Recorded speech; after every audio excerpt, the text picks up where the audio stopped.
రేణిగుంటలోని శ్రీ రాజరాజేశ్వరి అమ్మవారు కాత్యాయనీదేవి రూపంలో భక్తులకు దర్శనమిచ్చారు. ఉదయం అంకురార్పణ ప్రారంభమై ప్రత్యేక పూజా కార్యక్రమాలు నిర్వహించారు. దేవీ నవరాత్రుల మహోత్సవాల్లో భాగంగా 7వ రోజు రేణిగుంటలోని శ్రీ రాజరాజేశ్వరి దేవి జ్ఞానపీఠంలో వెలిసిన శ్రీ రాజరాజేశ్వరి అమ్మవారు కాత్యాయనీదేవి అలంకరణలో ఆదివారం రాత్రి భక్తులకు దర్శనమిచ్చారు. అమ్మవారిని ప్రత్యేకంగా అలంకరించి ఆలయం చుట్టూ ప్రదర్శన చేశారు. అనంతరం అమ్మవారికి ప్రత్యేక పూజలు నిర్వహించారు. పార్వేటు మండపంలో ఉన్న ఉయ్యాలలో కాత్యాయని అలంకరణలో ఉన్న రాజరాజేశ్వరి అమ్మవారిని కూర్చోబెట్టి హారతులిచ్చారు. అనంతరం భక్తుల చేత ఊంజల్ సేవ నిర్వహించారు. ఈ సందర్భంగా రాజరాజేశ్వరి దేవి జ్ఞానపీఠం తిరుమలై కందాడై రామానుజ మఠం పీఠాధిపతి శ్రీ కోదండ రామానుజాచార్యులు శ్రీమూర్తి స్వామివారు మాట్లాడుతూ సంస్కృతి సంప్రదాయాలకు భారతదేశం నిలువుటద్దమన్నారు. నవరాత్రుల ఉత్సవాల్లో భాగంగా ప్రతిరోజు ప్రత్యేక పూజలు నిర్వహిస్తున్నామన్నారు. ఉదయం అంకురార్పణ అని ఇంకా సేవా కార్యక్రమాలు, గణపతి పూజలు, హోమాలు నిర్వహిస్తున్నట్లు చెప్పారు. ఆలయంలో జరిగే కుంకుమార్చనలు అధిక సంఖ్యలో భక్తులు పాల్గొంటున్నారని, అదేవిధంగా దేశ విదేశాల నుంచి భక్తులు వచ్చి అమ్మవారిని దర్శించుకుంటున్నారన్నారు. యువత చెడు మార్గాల్లో పయనించకుండా ఆధ్యాత్మిక సంస్కృతి సంప్రదాయాలను తల్లిదండ్రులు ప్రోత్సహించడం వల్ల, దైవిక కార్యక్రమాల్లో పాల్గొనడం వల్ల ఇతరులకు ఆదర్శవంతులవుతారన్నారు. ఏ దేశంలోనూ లేని సంస్కృతి మన భారతదేశంలోనే ఉందన్నారు. మన సంస్కృతిని దేశ విదేశాల్లో విస్తరింపజేస్తున్నాము కాబట్టి వచ్చే నెల అక్టోబర్ మాసంలో 150 మంది విదేశీ భక్తులు భారతదేశానికి వస్తున్నట్లు తెలిపారు. కాబట్టి భారతదేశ గౌరవాన్ని మనం కాపాడుకుందామని పిలుపునిచ్చారు. నవరాత్రి మహోత్సవ సందర్భంగా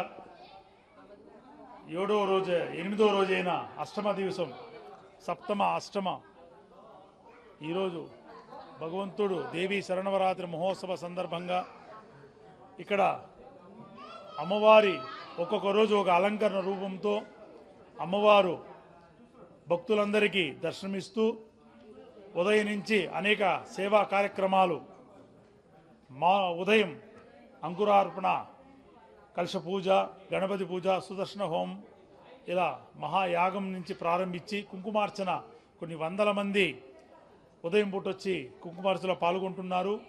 అదేవిధంగా అనేక విశేషమైన జన సందోహం పలు రాష్ట్రాల నుంచి, పలు ప్రాంతాల నుంచి వచ్చారు. విదేశస్తులు కూడా వచ్చి వెళ్ళారు. ఈ మన భారతదేశం సంస్కృతి సాంప్రదాయానికి నిలువెత్తు అద్దం పట్టిన మన భారతదేశం ఈరోజు ఇట్లా కళలు, భరతనాట్యం మా పాప ఇక్కడ మన రాజరాజేశ్వరి దేవి జ్ఞానపీఠంలో ఆమె నృత్య ప్రదర్శన చేయడం, ఆ జగన్మాత కటాక్షములు ఎల్లప్పుడూ ఆమెకు ఉండాలని కోరుకుంటూ, అదేవిధంగా ఇప్పుడుండే మన పిల్లలు, యువత అనేక చెడు మార్గాలు వెళ్లకుండా ఆధ్యాత్మికంగా అదే సాంస్కృతిక సాంప్రదాయాలు తల్లిదండ్రులు ప్రోత్సహించడం కానీ ఇలా దైవిక కార్యక్రమంలో పాల్గొనడం వల్ల ఎంతోమంది ఇన్స్పిరేషన్గా ఉండడం, మనం ఇంకొంతమందికి దాన్ని మనం భావితరాలకు అందించడం జరుగుతుంది. ఈ దేవి శరణవరాత్రులు అందరూ వచ్చి పాల్గొంటున్నారు. మీ అందరికీ ఆ దేవి కృపా కటాక్షాలు ఉండాలని కోరుకుంటున్నా. రేపటి నుంచి ప్రత్యేకంగా అమ్మవారికి కుంకుమార్చన ఇంకా పెంచుతున్నాము. రాజరాజేశ్వరి దేవి శ్రీ అమ్మవారు 18 అడుగుల ఏకశిలా విగ్రహ స్థాపితంతో ప్రత్యేక పూజ, యజ్ఞ, హోమాగులు ఈ అందరికీ ఒక పుణ్యం లభ్యమవుతుందని కోరుకుంటూ, ఈరోజు పాల్గొన్న అందరికీ ఆ దేవి కటాక్షాలు ఉండాలని కోరుకుంటున్నాం.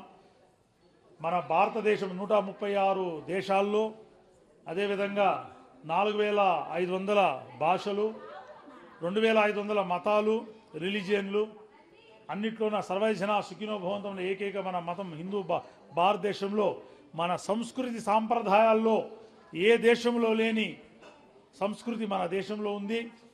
ఈ భారతదేశంలో పుట్టడం మనం గర్వించదగ్గ దేశంగా నేను భావిస్తున్నా. ఇప్పుడే ఒక భరతనాట్య కళ కపచ్చిలో ఒక అవార్డు ప్రదానోత్సవం చేస్తూ అక్కడ 140 మంది చిన్న చిన్న అమ్మాయిల దగ్గర నుంచి పెద్ద అమ్మాయిల నృత్య ప్రదర్శన చేశారు. వాళ్ళకందరూ అవార్డ్స్ అన్ని ఇచ్చేసి వస్తున్నా. అందువల్ల మన భారతదేశం సంస్కృతి సాంప్రదాయానికి నిలువెట్టు అద్దం. ఈరోజు విదేశాల నుంచి మన భారతదేశ గడ్డకు వచ్చి ఇక్కడ మన సాంప్రదాయాలు నేర్చుకుంటున్నారు. గత సంవత్సరం 120 మంది విదేశస్తులు మా భారతదేశానికి వచ్చారు. ఈ ఆశ్రమ ఆలయానికి వచ్చి ఇక్కడ మన ఆధ్యాత్మికాన్ని ఇక్కడ చూశారు. అదేవిధంగా వచ్చే మాసం డిసెంబర్లో 50 మంది విదేశస్తులు, French peoples, German, Poland, Mauritius, Russia అక్కడి నుంచి వస్తున్నారు.